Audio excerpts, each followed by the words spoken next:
एक खुशहाल छोटे शहर में सोमनाथ अपनी बीवी शांति और अपने बेटे कविराज के साथ रहता था। सोमनाथ का खानदान खुशियों से भरा था। अम्मा देखो, मैं अव्वल नंबर आया हूँ। अरे वाह मेरे लाल, तूने तो मेरी छाती फखरे से चौड़ी कर दी। ऐसे ही खूब पढ़ो और पढ़ लिख कर एक बड़े अफसर बन जाओ।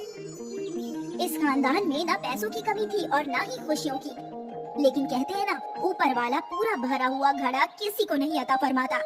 एक रोज शांति और सोमनाथ अपने किसी रिश्तेदार से मिलने दूसरे गांव गए। घर पर सिर्फ कविराज तन्हा था। दिन गुजरा और रात हो गई। अब तक तो अम्मा अब्बा को घर लौट आना चाहिए था, बड़ी देर हो गई। कविराज परेशान हो रहा था। अक्सर इस वक्त तक दोनों घर लौट ही आते थे। खैर, कविराज दरवाजे के बाहर बैठकर इंतजार करने लगा। आधी रात हो गई। अब तक सोमनाथ और शांति घर नहीं लौटे थे। परेशान कविराज अपने पड़ोसी शामू काका के घर आया। उसने दरवाजे पर दस्तक दी। क्या हुआ बेटा? अम्मा अब्बा सुबह से गए हैं, क्या कर गए थे कि शाम तक लौट आएंगे। अब तो रात हो गई है। किसी रिश्तेदार के घर पे रुक गए होंगे बेटा। नहीं चचा, अम्मा अब्बा कभी ऐसा नहीं करते। वो शाम होते ही घर लौट आते हैं। मुझे उनकी फिक्र हो रही है। ठीक है बेटा, हम दोनों चल कर देखते हैं। शामू चचा ने अपनी मोटरसाइकिल निकाली और कविराज पीछे बैठ गया। कौन से गांव गए थे? नंदगढ़। ठीक है, चलो चलते हैं। शामू बाइक चला रहा था। वो लोग नंदगढ़ पहुंचने ही वाले थे कि रास्ते में उन्हें एक बड़ा हुजूम नजर आया। मालूम होता है वहाँ कुछ हुआ है। शामू और कविराज उस हादसे वाली जगह पर पहुंचे तो इल्म हुआ कि तकरीबन रात के 9 बजे एक बस का हादसा हुआ है। ये सुनकर कविराज डर गया। डरो मत, अस्पताल चलकर पता करते हैं। शामू चचा कविराज को अस्पताल ले गए। शामू चचा ने मरीजों के रजिस्टर में पता किया। सोमनाथ और शांति नाम का कोई मरीज नहीं है। कविराज को लगा शायद उसके वालिदैन महफूज हैं। कुछ लोगों की मौत भी हुई है। आप लाश घर में पता कीजिए। कविराज और शामू भारी कदमों से लाश घर पहुँचे। क्या नाम? सोमनाथ और शांति। इधर दस्तखत करो, सुबह तक पोस्टमार्टम होकर डेड बॉडी मिल जाएगी। कविराज के होश फाख्ता हो गए। वो जोर जोर से रोने लगा। शामू कविराज को संभालने की कोशिश कर रहा था, लेकिन कविराज की तो दुनिया ही वीरान हो गई थी। ये रात कविराज की जिंदगी की सियाह रात बन गई थी। अगली सुबह सोमनाथ और शांति की लाश उनके घर लाई गई। रिश्तेदार और पास पड़ोस के लोगों ने आखिरी रस्मात की सारी जिम्मेदारी संभाल ली। कविराज होश में नहीं था। कल तक उसका हंसता खेलता खानदान आज एक रात में तबाह हो चुका था। कुछ रोज गुजर गए। कविराज ने अपने आप को संभाला।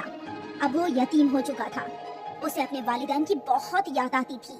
उसके किसी रिश्तेदार ने उसकी जिम्मेदारी नहीं ली, इसलिए उसे खुद की जिम्मेदारी खुद ही संभालनी पड़ रही थी। कविराज ने एक ढाबे में काम करना शुरू किया। ढाबे का मालिक कविराज को खाना भी देता था और काम के पैसे भी।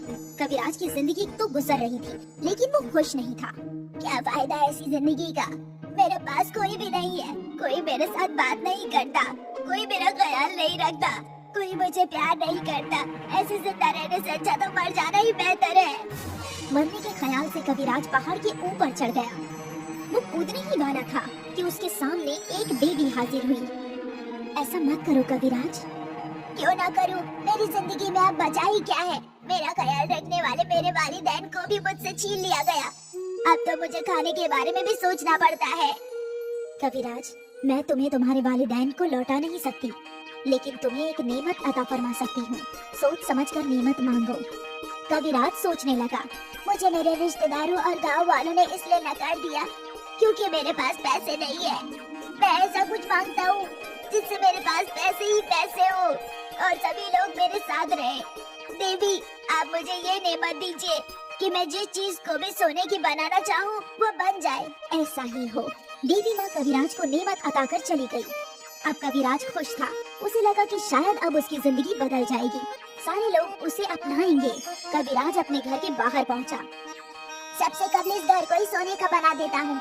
मैं चाहता हूँ कि ये घर सोने का बन जाए। और कविराज के ऐसा बोलते ही उसका टूटा फूटा पुराना सा घर सोने में तब्दील हो गया। न सिर्फ घर, अंदर की सारी चीजें भी सोने की बन जाए। वाह वाह, अब मेरे पास इतना सोना है। मैं अमीर बन गया हूँ। अब तो सारे गांव वाले मुझसे मिलने आएंगे। और वैसा ही हुआ।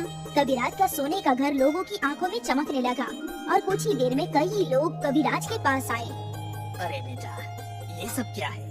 पल भर में तुम्हारा घर सोने में कैसे तब्दील हो गया?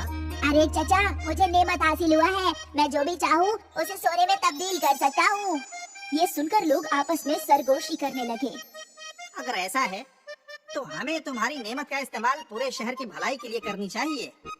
अगर तुम ऐसा करोगे तो तुम हम सब के लिए फरिश्ता बन जाओगे बेटा। सब लोग तुम्हें दुआ देंगे।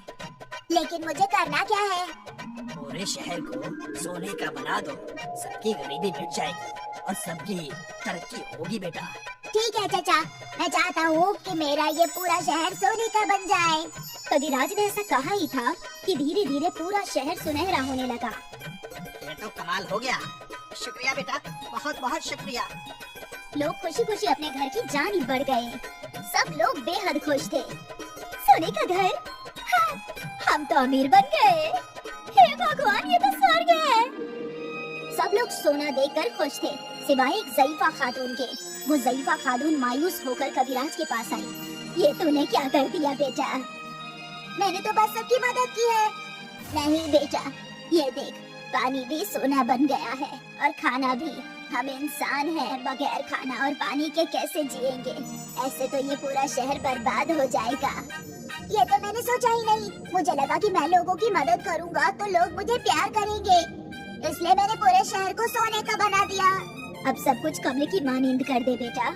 अम्मा, ये मेरी कुवत में नहीं है। मुझे सिर्फ चीजों को सोने पे तब्दील करने की नेमत मिली है। हे ऊपर वाले, अब मैं क्या करूं? सोचा था कि जिंदगी में कभी पैसों की कमी नहीं होगी, तो मुझे ढेर सारा प्यार मिलेगा। ये सब मैंने क्या कर दिया?